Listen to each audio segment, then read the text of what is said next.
All right, I think we're good. Welcome to State of Play on Mint Press News, a bi-weekly editorial news show that presents breaking news from an alternative data set, let's just say one that isn't informed by corporate media interests.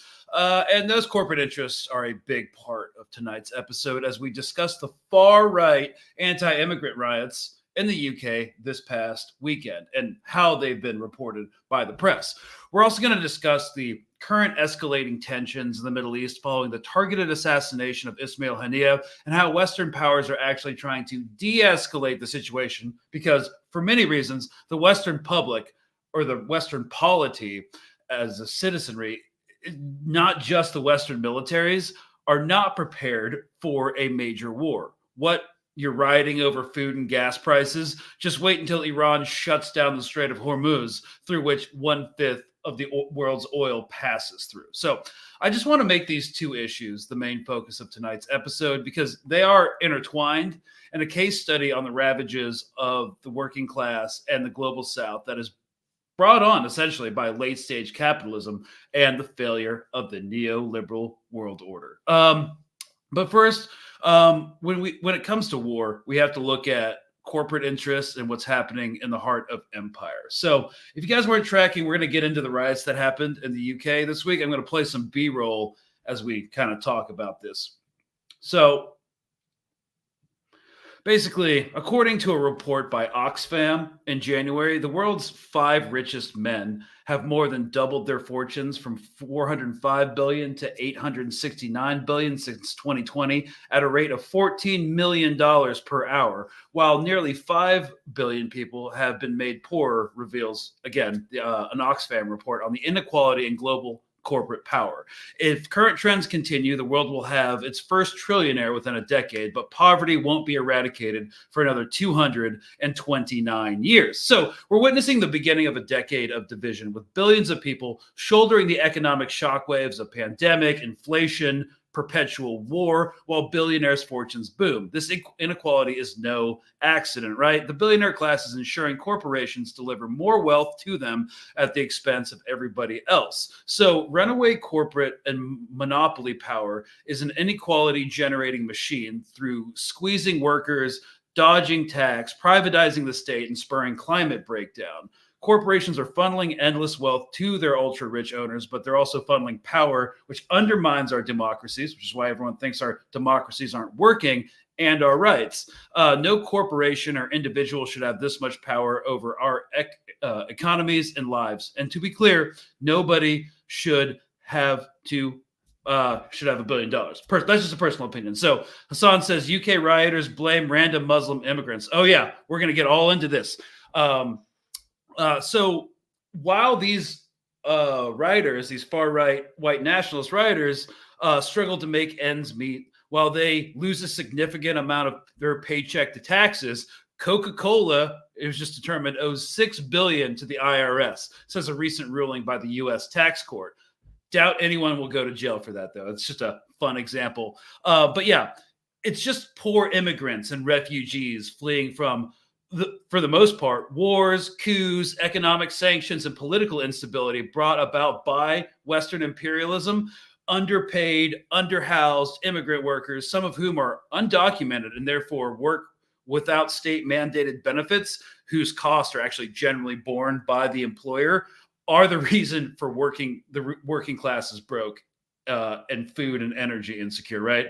It's the immigrants. So it's not the top 1% of the capitalist class that own more wealth than the entirety of the working class in a place like America or Britain. It's Guatemalans fleeing death squads born out of U.S. interventionism, right? But we're going to look at Britain tonight because it's a great case study in the socioeconomic polarization that will continue to deepen and become more violent as the fabric of Western empire continues to fray and Western citizens fail to understand the root cause of the majority of their woes. Because to question the current incarnation of late-stage capitalism, well, what are you, huh?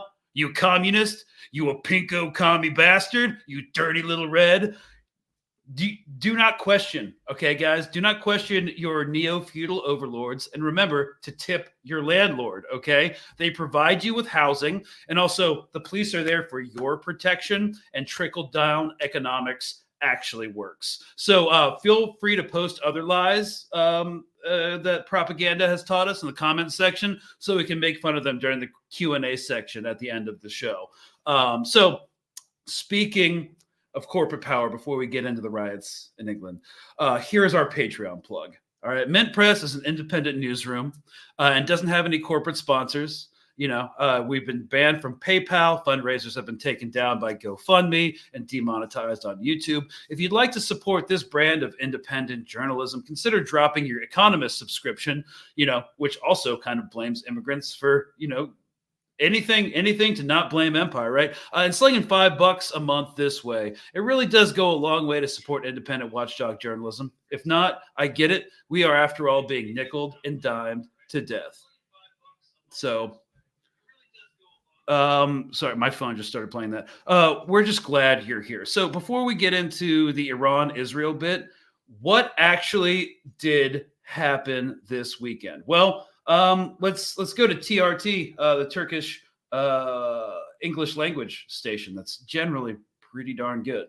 It was the moment a group of far-right protesters charged on a hotel in the northern English city of Rotherham.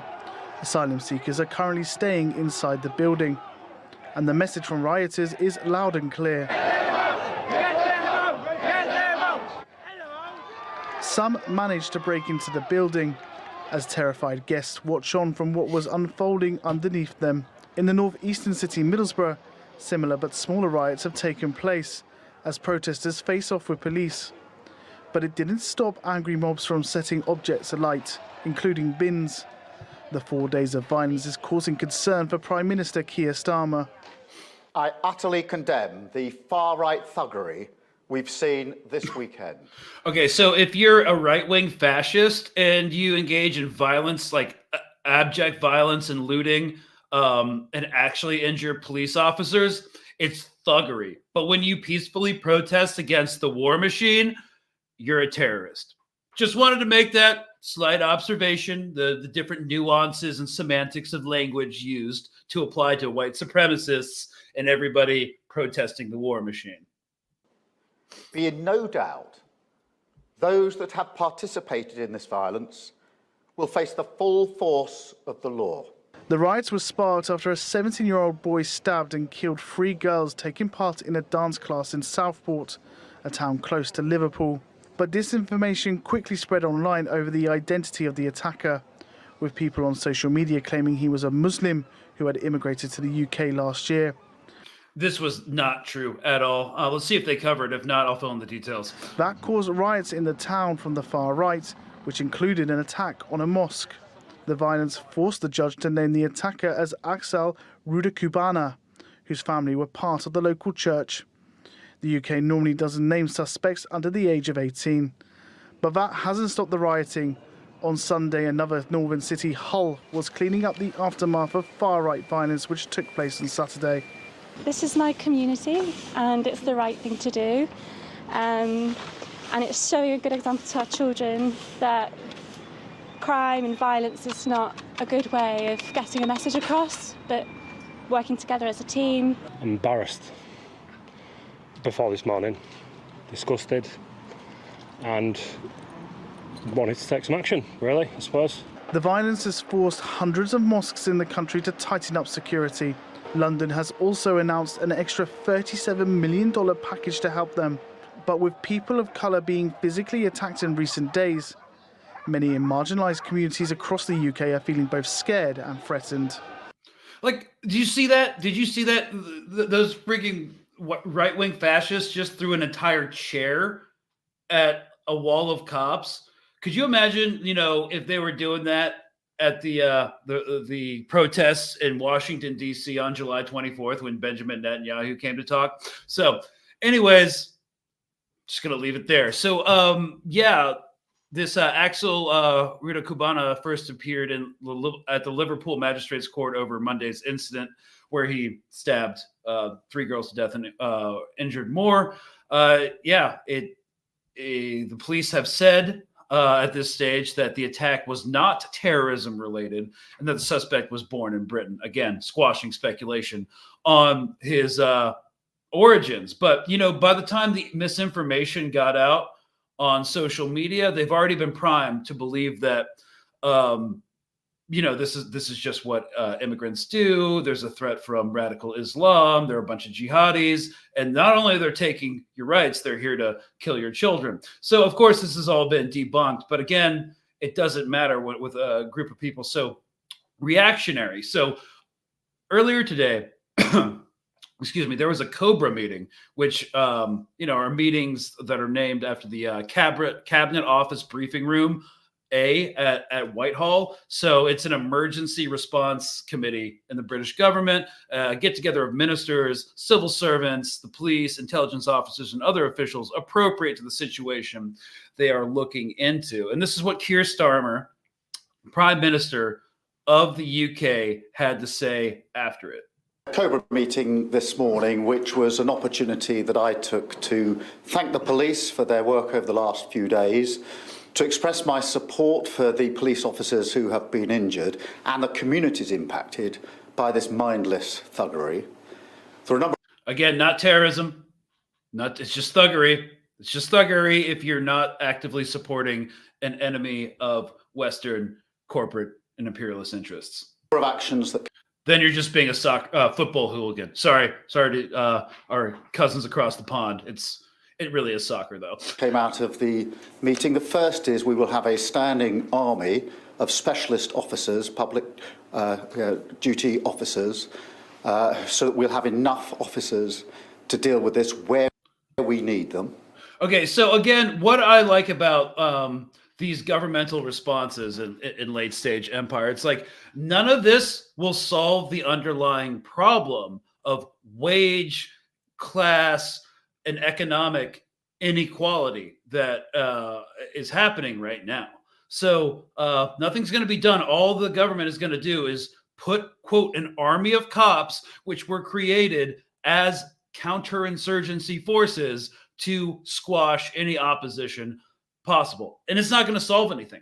As this situation, as the economic realities of the everyday citizen keep getting worse and worse and potentially exacerbated by a regional war in the Middle East, they're going to need a whole lot more cops. And if you guys haven't noticed yet, cops don't solve problems. They generally create problems. And they're there for property protection I'm not going to get into that right now. But if you think cops are going to solve the problem and cracking down, time will tell. But, we have a strong enough grasp of history around here to know how that's going to work out. Let's continue, Keir. The second is we'll ramp up criminal justice. Okay, so the carceral system, they're going to imprison more people, put more cops on the ground, imprison more people. Again, nothing to address wage, job, inequality, but yeah. There have already been hundreds of arrests. Some have appeared in court this morning. I've asked for early consideration of the earliest naming and identification of those involved in the process who will feel the full force of the law. And thirdly, I've been absolutely clear that the criminal law applies online as well as offline. And so they're going to go after organizers. Okay, so as this continues to get worse and more dystopian, yes, they're responding to these protests, these far-right, violent white supremacist protests more harshly because they were more violent than like pro-Palestine protests or just ceasefire protests, which is the most conservative position you can have because there's more violent, but it's going to set a precedent. So going forward, there's going to be more cops. There's going to be more prosecution of online organizing and stuff. It does set an unfortunate and dangerous precedent for how protests will go moving forward. Protests are becoming normalized. A couple right-wing Tory ministers have likened the protests that happened to BLM, which is laughable, seeing that BLM, Black Lives Matter, was a movement based off of fighting racial inequality in the police, the law enforcement, and criminal justice system. The fact that they're applying this to right-wing anti-immigrant anti-Muslim and Islamophobic white supremacists is actually laughable, but I wouldn't expect any nuance going forward. So yes, the only solution the state has at this time is now more cops, more incarcerations, and yes, nothing to fix the socioeconomic realities of the average working class person in England. So again, a lot of these people are already primed for white supremacy, for the ideas of replacement theory, which we'll go into. But yeah, this is literally going to solve nothing. Assured that that's the approach that is being taken. Whatever the apparent motivation, this is not protest. It is pure violence. And we will not tolerate attacks on mosques or our Muslim communities. Okay, well, now they're finally addressing it. Elon Musk, of course, posted on Twitter under Keir Starmer's address that said, why would we tolerate attacks on other communities? You know, it's like, dude, just chill, Elon. I know you're becoming a red pill incel, oligarchic fascist, but like, you don't need to make everything a cultural issue. And that's what they want to do. They want to. Elon Musk and his Twitter account is a great example of trying to create cultural issues, culture wars, instead of class wars. It's kind of almost like he bought Twitter just to do that, just to pump out his propaganda. I don't know. I'm not a conspiracy theorist, but kind of makes sense to me. So I just wanted to say before going forward that asylum seekers in the UK account for around 6% of the British population, 0.6% of the British population. And remember, the UK is one of the richest countries on earth. Around 10% of the population of the UK are non-EU immigrants, all who have a significantly higher barrier to employment than British citizens. This coerces many to work below the minimum wage with no benefits, which serves the capitalist class. They're not really taking your jobs in any significant way, but they have to do so because the corporate class doesn't want to pay you or them the fair price of their labor. I'm starting to sound like a Marxist, which I'm not, but like this is how we interpret class struggle, right? Also, they free trade,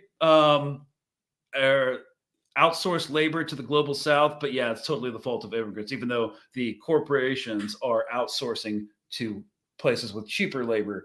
It's clear that neoliberalism, which is essentially market-oriented reform policies such as, quote, the elimination of price controls, deregulating capital markets, lowering trade barriers, and reducing, especially through privatization and austerity, state influence in the economy. It's one of the greatest sources of suffering, not the only one, but one of the greatest sources of suffering for the average citizen in the West.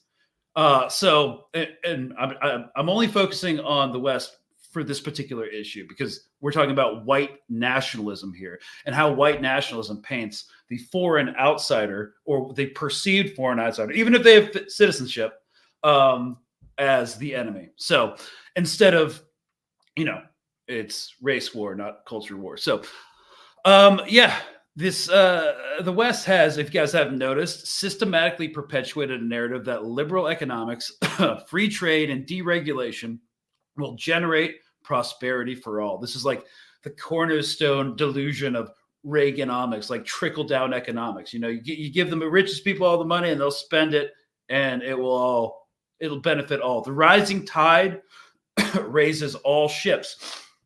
Of course, that's insane because, they continue to get more wealthy. And the wealthier they get, the less wealth there is for everybody else. So the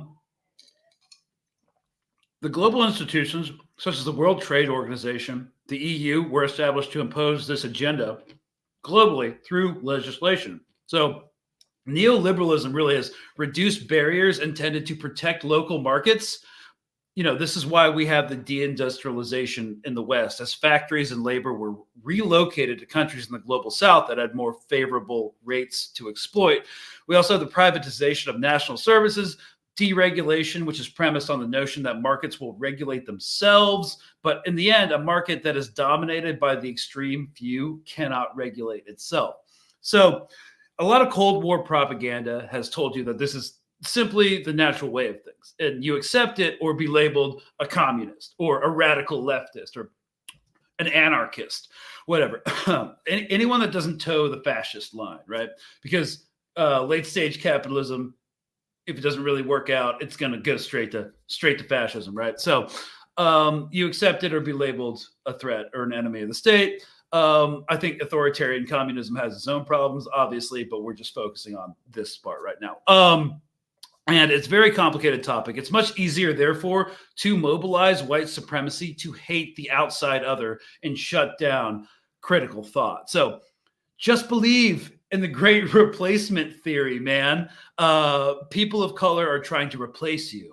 It's easier to understand that than neoliberalism, late-stage capitalism, and imperialism. And their anger and fear and confusion will only get worse as the economy gets worse. And it looks like it's only going to get worse, especially since, I brought it up in the beginning of this episode. The Strait of Hormuz looks increasingly likely to get shut down, which is what we're about to transition into talking to. And I'm literally trying to contend with the most insane news cycle ever regarding this Israel-Iran escalation. But there is also another lie that maybe someone put in the comments section.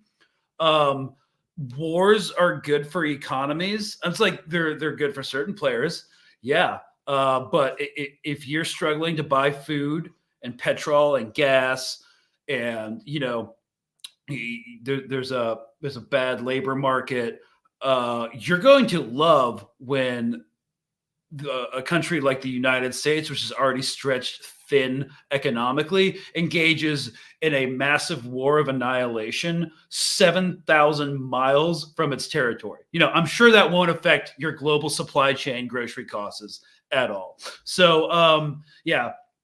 So I think, someone just wrote, the economy equals rich people. Yeah, because, people who aren't living paycheck to paycheck, which is not the majority of people right now, they don't have to worry so much about rising gas prices. They don't have to allocate $100 or 100 pounds every month for emergency funds just in case their electricity bill is too much money. So again, these are all scary things to think about because it's like, oh my God, the system is so hardened against the average person, and the politicians are not that you've elected as representatives.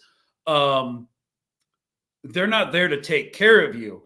And that's scary. What's less scary and easier to understand and easier to fight and riot against? It's not an entrenched system with a military and a counterinsurgency police force behind it. It's immigrants, the most societally vulnerable people in the country. So, that's, and I fear as this conflict in the Middle East escalates and all the bad imperialist decisions being made by Western powers in the Middle East is going to it always boomerangs back onto the citizens of the empire. So, of course, the people in the Middle East are going to get way more affected, horribly more so, if this thing pops off than anyone in the West. But it just goes to show that we're all connected by this web of infamy or whatever else you guys want to call it. So, Keir Starmer, Prime Minister of Britain, apparently has cut benefits for elderly peoples with winter heating. So, okay. That's just one thing I wanted to lay down. When we look at these geopolitical issues, they're kind of all connected. It really looks like Europe is disintegrating in real time. It's kind of wild to see. So the markets are tanking today. Christina has put that up. I'm going to do a quick commentary before we transition into the Iran escalation. The markets are tanking today, but that's not necessarily because of a imminent global conflict. They're over leveraged, and it was due for a plunge, and they're going to recover kind of quickly. That's what I've been hearing speaking with economists about the market plunge. So again, economists never agree. They're kind of like philosophers. in terms of like an academic principle. Like no one agrees on anything, but that's kind of a consensus that I've been exposed to in the past 24 hours. So, all right, guys. Well, now we're talking about discontentment in Europe, all suffering from empire. Well, let's check in with what's happening in Iran. So, first of all, a couple points that we need to go over that's happening right now. A lot of things have happened. So, first of all, a couple bullet points of breaking news that we all should pay attention to, because there's been some serious like diplomatic escalations, not military escalations, but one, like a senior ally, President Vladimir Putin, arrived in Tehran today for talks with Iranian leaders, including the president and top security officials, as the Islamic Republic kind of weighs its response to the killing of the Hamas leader, Ismail Haniyeh. And I'm not going to talk about like what I actually think happened with the assassination. I tend to think the New York Times said it was one thing. Iranian press, Iranian state media said it was one thing, but it doesn't, regardless, there's a massive, it doesn't matter. There was a massive security breach, and the performative effect is still the same. So Sergei Shoigu, the secretary of Russia's Security Council, was shown by Russia's, my Slavic pronunciation is so bad, guys. Sorry. It's Zvezda television station meeting Rear Admiral Ali Akbar Ahmadian, a senior Islamic Revolutionary Guard Corps commander who serves as secretary to the Supreme National Security Council. This is a pretty bold move, you know, having these two officials meet in Iran, considering the timing of everything. So there is also an unconfirmed rumor that he's brought, Shoigu has brought 5 cargo planes worth of electronic warfare equipment with him to like jam guidance packages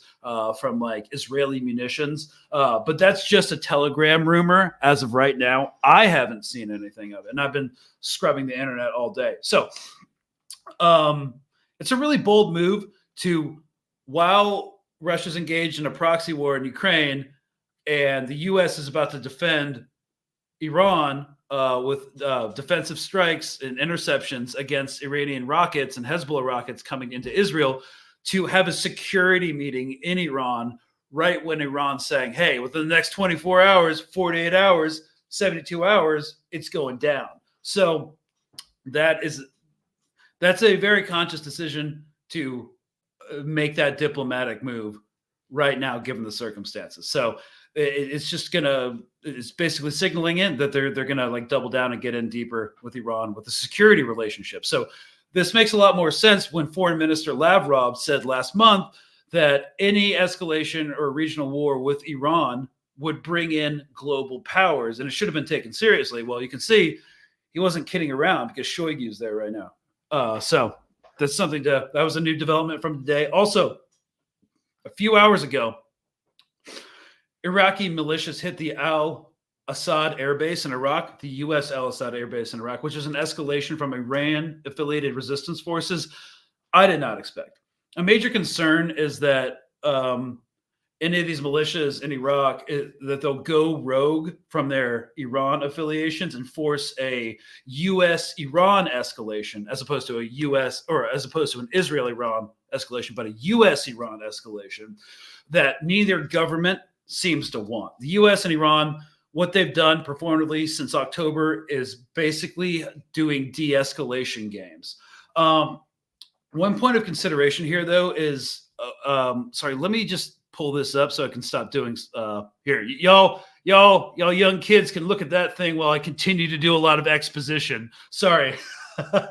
So one point of consideration here is the entire legality behind the U.S. bases in Iraq at this time.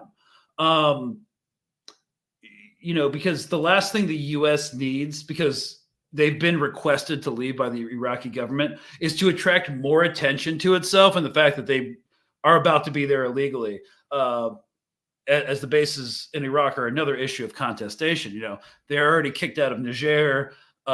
Everybody is starting to become a trend to want U.S. bases out of their countries. And if people start thinking, because you do get a government does get a lot of benefits from having a U.S. base in their country. They have legitimacy, they have protection against their neighbors, they're a strategic ally, they get funding, they employ locals to work on the base, so that's jobs. But if they start becoming a liability, like having U.S. bases in your country may drag you into wars, you're going to see a drawing down of people wanting to be part of U.S. bases. So the U.S. probably won't respond to this rocket attack in any visible way. Special operations forces might be something that happens, but it'll be super low vis, and I don't think we'll hear about it if it happens, if anything happens at all. I'm not even sure what the damage was at this point. So, yeah. And so they're not going to want to make a big deal out of this. The United States Central Command, I don't think so. The last thing, and plus, if a war really does break out with Iran, I don't think Iran is going to actually target U.S. military assets.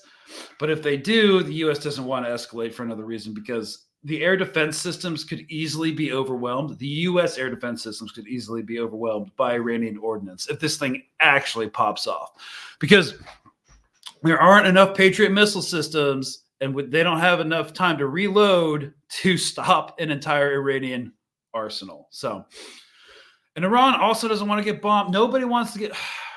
This is insane. I guess, the only people that want to bomb Iran are the war hawk neoconservatives in our respective Western governments, in conjunction with the white nationalists who just want to blow up Arab states and or Persian states and have no real conception of what that would do and how that would affect their own lives. But anyways, 3, the world has been functioning on like a world war economy for 2 years now. It's about to get a lot worse, right? The reports coming out of Iran and the Axis are very firm. They might not want to escalate with the U.S., but it looks like this retaliatory attack that's going to happen soon will be far more severe. Nasrallah, the leader of Hezbollah, in case you're still not tracking that, has also changed his tune in a recent speech. Things are definitely escalating. He basically said word for word that Hezbollah is no longer a supportive front for Palestine, but that they will now be an entire new defensive front against Israel. This therefore raises the level by which Hezbollah will be dealing with Israel. This isn't about the U.S. and Palestine anymore. So one of the most significant things that we're reporting now, I think one of the news organizations that has the most connections on the ground with resistance fronts, that's in English at least, is going to be the Cradle. So let's pull that up real quick. I just decided to do that. So they're reporting, and they're usually pretty good about this. Resistance access a calculated simultaneous strike on Israel. So the West Asia stands on a knife's edge. Yeah. Okay, so according to them, retaliation is all but certain and could happen within hours, according to senior U.S. officials. A report yesterday by Axios claims that U.S. Secretary of State Anthony Blinken informed his G7 counterparts that the response could begin as early as within the next 24 hours. That seems kind of quick for right now, but just yesterday, a member of the political Bureau of Ansar Allah emphasized that the response will not just come from Tehran. So I think it looks like they're going to try to again breach the Iron Dome, but do a coordinated strike between Yemen, Hezbollah, and Iran to all hit the Iron Dome at the same, and David Sling and the Arrow 2 all at the same time, overwhelm it, to show a couple of things, that they can, one, work in coordination with each other, overwhelm the Iron Dome system, hit a couple of important targets, but not like cause so much death and destruction that a war has to happen afterwards. So that's kind of what I'm thinking right now. Let's see. Oh, sorry, getting an ad. So although much has been said, I'm going to keep going through this article because it's good, has been said about the U.S. and its allies successfully thwarting Iran's response to the Israeli attack on its consulates last April. It is noteworthy that all targeted Israeli military bases were hit. during the Iranian retaliatory strikes. Okay, so one thing that we have to also mention with this Iranian response last time was that the United States and allies and NATO allies, including France, including the UK, also did intercepts, and they were getting targeting data for the missiles out of Saudi Arabia and Qatar. So Israel can't protect itself alone. It was estimated that up to 50 intercepts were done by NATO allies. So, I think what we're looking at is, again, another calculated response that's going to be more severe this time. And more people are going to start fleeing Israel when they see that, the Iron Dome can be easily overwhelmed and they are not safe. And if they have dual citizenship, they may go back to a different country. Yes. So I think, better put, the demons running the British Empire created the mess over 100 years ago. Yeah. Also, Sykes-Picot wasn't great. There, you could just take it all out of a hat. So I think that's kind of what we're looking at now. A lot has been said about U.S. military assets in the region. Let me pull this back up. Where did it go? I don't know. Okay, sorry, guys. A lot has been said about U.S. military assets in the region. Another carrier strike group got moved to the area, and there's 4,000 Marines on the carrier. Well, there is something called an amphib. It's an amphibious assault ship that has Marines on it. They're already deployed with the strike group. So basically, when it comes to escalations and things I look for when I'm trying to assess whether or not the U.S. Department of Defense is serious about something, is what troops are there and what troops are being sent. So essentially, from my perspective, the Marines were already there. They're already attached to the carrier strike group. They basically exist for stabilizing operations. So if like a contingency plan has to happen, the fleet, the naval forces have to go on the ground, the Marines are going to run security for them. But 4,000 guys is not enough to take ground or take over a country. It's not even enough for a large scale combat operation. So that's not significant to me at all. And so some National Guard units might get deployed, but there's a difference between deploying National Guard units and active duty units. So active duty are the professional soldiers. That's all they do. National Guard, I have friends in the National Guard. I'm not talking trash, but they're called weekend warriors because they have their own jobs, they have their own lives, and every once in a while they'll get called up to go and deploy somewhere. So Operation how am I blanking on the frigging American anti-ISIS operation that's still going on in Syria? There's so many operations. They all bleed into one for me. Okay. But the guys in Syria, Jordan, are mostly National Guard units because diplomatically, when you deploy National Guard units, it means something different than deploying active duty combat soldiers. So when you deploy National Guard, it's just kind of like saying, business as usual. There's not necessarily an escalation going on. But when you deploy active duty units, their only job is to fight. So until I see active duty units leaving from ports and troop carriers or mass aircraft echelons, I am not too concerned about a huge escalation. So someone said, oh, was it called Operation Rubber Hose? Maybe. I don't know. I guess what they're doing is just like noodling around. Oh, was it Operation Just Cause? I don't know. I don't really care. They can call it whatever they want. We still shouldn't be there. So, okay. So that's my whole shtick with what's going on in the Middle East. The carrier strike group, there's something called an Aegis defense system. It's kind of like an Iron Dome, but for ships, it's more sophisticated. Those will because they shoot intercept missiles from the actual naval vessels. So those will help with intercepting Iranian missiles headed towards Israel. Also, they have an aircraft carrier and a bunch of fighter aircraft.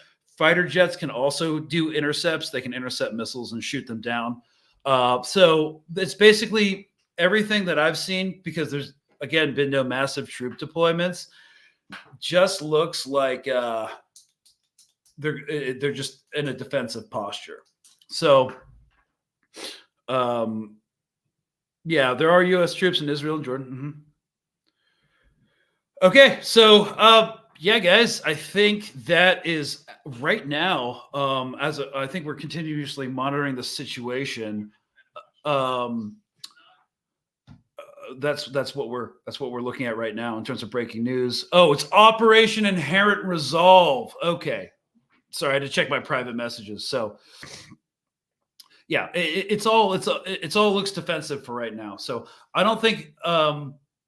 Basically, how these things work is, Israel does something, then Iran has to make a response, and then Iran makes a response, then Israel feels compelled to make a response. But there's always many days, or at least a few days, that pass in between these events. So, because what's happening is not just, it takes time to organize complex operations, plan them, implement them, disseminate orders, get all the pieces in place.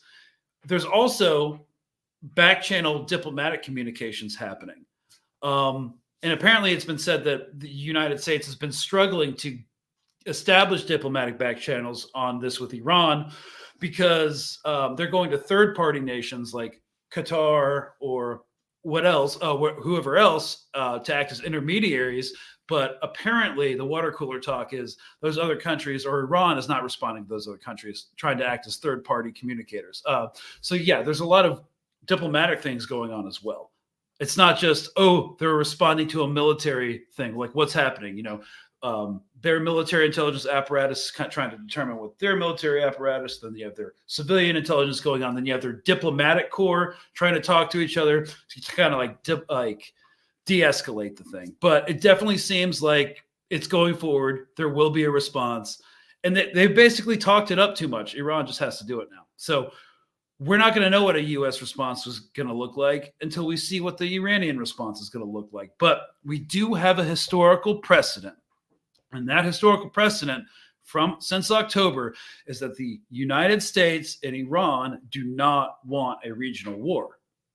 Netanyahu does, his far-right ministers do, certain neocons in Washington and Whitehall, the Lindsey Grahams and the Mike Pompeos and the idiot war hawks who don't have to go to war, they're totally just fine sending other people's children to war, are pushing that. But in general, the massive apparatus that is the United States State Department and Department of Defense and their counterparts in the Iranian government do not seem to want a massive escalation. Can things get out of hand? Yeah. I mean, we've seen how many. Obviously, they can get really out of hand. I don't mean to laugh, but what else are you going to do? Cry about it? Because it's so insane and stupid and senseless. Yeah, you could definitely do that.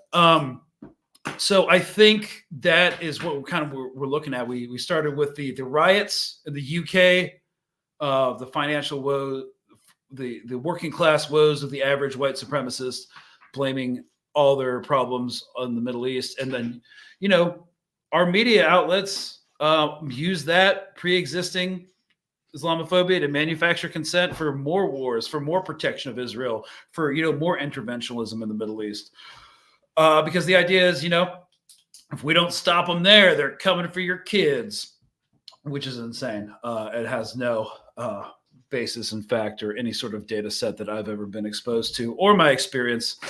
So yeah, we're just gonna have to wait and see. This news cycle has been insane, and the nature of this news cycle is so crazy, and the coming escalations are so unprecedented, and we're kind of in uncharted territory. This episode literally might be irrelevant in 30 minutes after we post it. Like, that's kind of what we're looking at right now, because it's 8 hours ahead from where I am right now. So it's 4:45 p.m. Central Time. So that's, oh my God, I'm so bad at math. What, like 4:45 a.m. in Cairo time, Tel Aviv time. Please don't math check me. I'm not a math guy. But that's a pretty good window. They still have a couple hours where, something can seriously pop off. It's usually like midnight, 3 a.m. in the morning, right before dawn. That's when a lot of big attacks generally happen operationally. So we still got a few hours to get through. And then if it doesn't happen tonight, well, push catastrophe to the right by 12 hours, and we'll see what happens Tuesday night, right? So, all right, guys, because there's a lot going on, let's do like a 15-minute Q&A instead of a 10-minute Q&A. So let me pull up the comments here. Let's see what we got.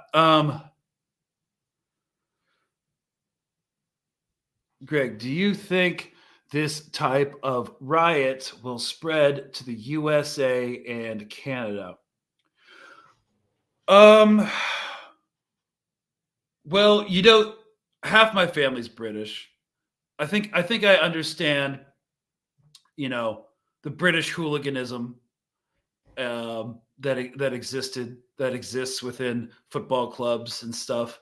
It was just really football hooligan. Everything that was going on. That's my impression. I'm not sure if it will look the same in the United States. I think what's really going to happen and what's really going to pop off is if Kamala Harris wins.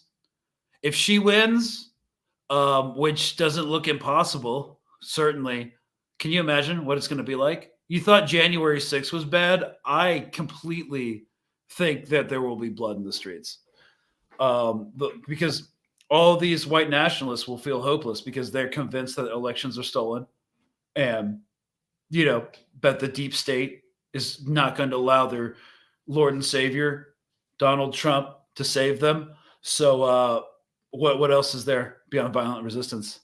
So I think that outrage in the United States will kind of transcend politics. And yes, I think people of color, if it gets bad enough, will obviously be targeted. Yeah, I mean, I'm not very hopeful about the future of Western citizens because they will never grasp, again, why this is happening. They think it's terrorists in the Middle East. They think it's terrorists abroad or illegal aliens bringing in drugs, creating sexual violence, murdering people. And that's why they can't get work, and that's why they're not safe. It's not because we live in an increasingly entrenched police and surveillance state where there is a disappearance of the middle class and a massive wealth and power disparity between the people and the top 1%. They'll never understand that. I have very little faith that they will. So it's only going to get worse. Canada, people in Canada are generally more reasonable in some ways than Americans, but y'all have your own violent idiots too. So I think it's coming for us all here in the heart of empire. Yes. Once again, the stock market is not the economy. Yeah. Okay. So is there any estimation of how many Israelis left Israel? So this is hard to judge, okay? Because it was really bad PR in December when they said like 500,000 Israeli citizens had left Israel. Ever since that story broke in early December, they have stopped publishing internal reporting that their government is keeping track of. So we don't have a good count. There's estimates. I haven't seen any estimates because I just assume it's a lot. But people track outgoing flights and incoming flights and seeing if they're booked or not. I haven't seen an aggregate or any data on that, but someone out there is tracking it. I'm just not. But it's probably significant.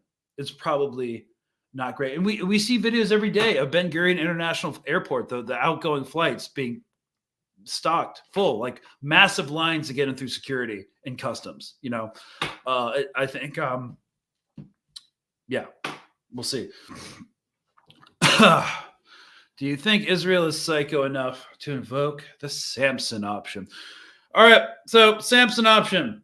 Basically, if Israel is going to be defeated, they will just start slinging nukes everywhere. And it's a bluster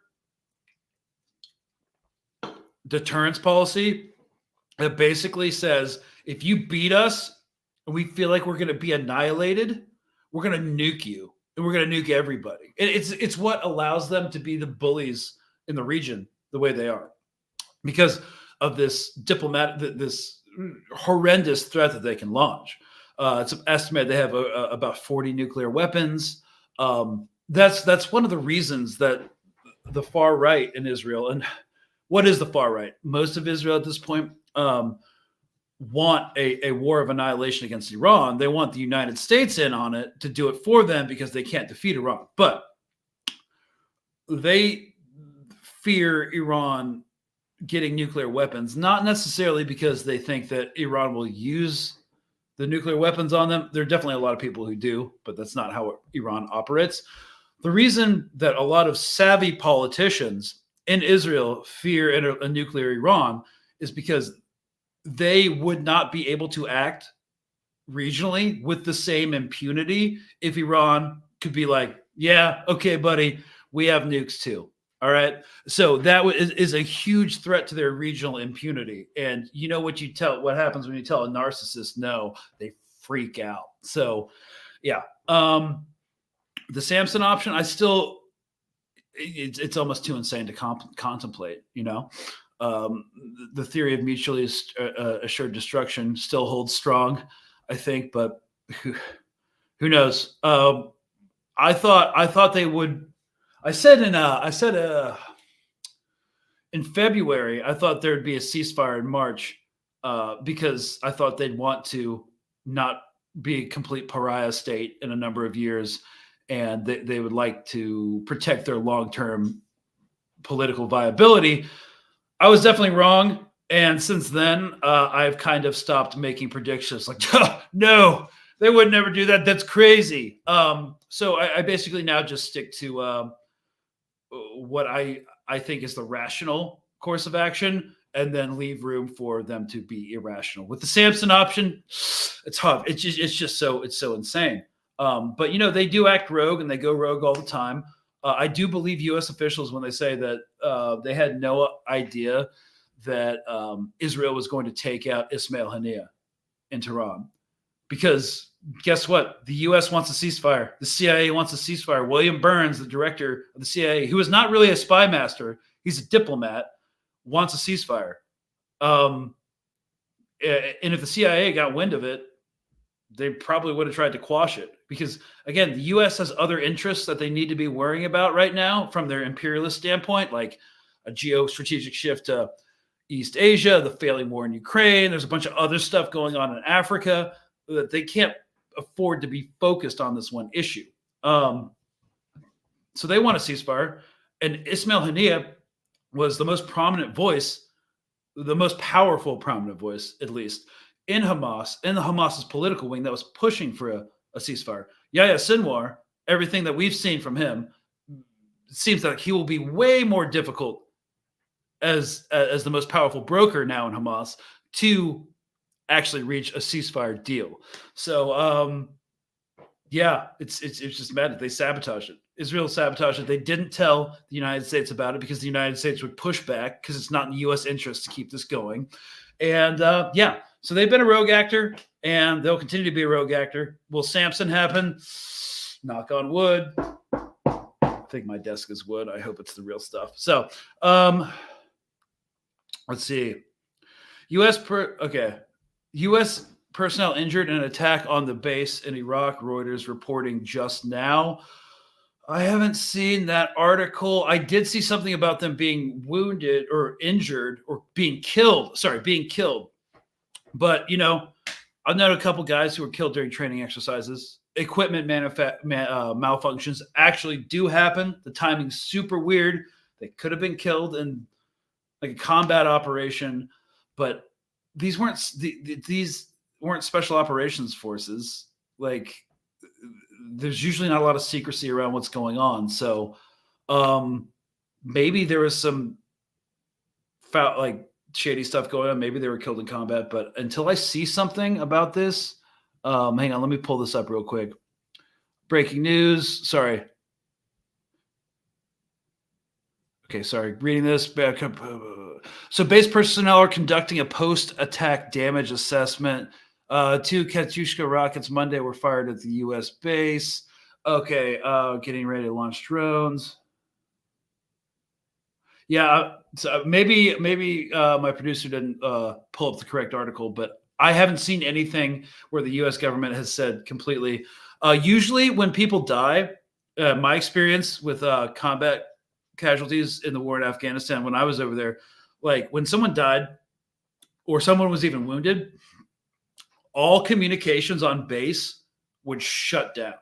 So like if you wanted to go use like the internet or something, you couldn't. They turn off the internet, they turn off phone lines because they will not turn anything back on until the family is contacted, no matter what. Like press won't know. We don't know. So, and that's sometimes I've seen that take like 36 hours because like one of their parents may be like working or like on vacation somewhere, or maybe a long haul trucker in one of my friends' cases, and they couldn't freaking find him for like ever. And so communications were shut down. There was no press statement until the families are notified. That's typical US procedure. So keeping that in mind, I'm not going to make any snap judgments because that's just how it works, even if people are wounded. So, yeah, there's not going to be anything until the actual family members of the soldiers are notified.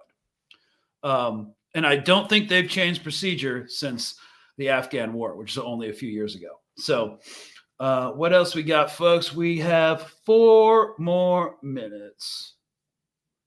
Okay. Start. Okay.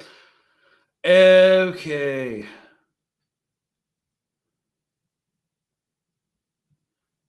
Okay. How can the genocide and violence against Palestinians go on? Who has the power to stop it? Well, it's not really. Okay, real quick. I just saw this comment. I'll get back to that in 1 second. Who wins the award for the greatest genocidal state in history? Dude, it's either the United States or Belgium. Like, I may be missing something crazy, but the Congo was gnarly, and how the West was won was gnarly.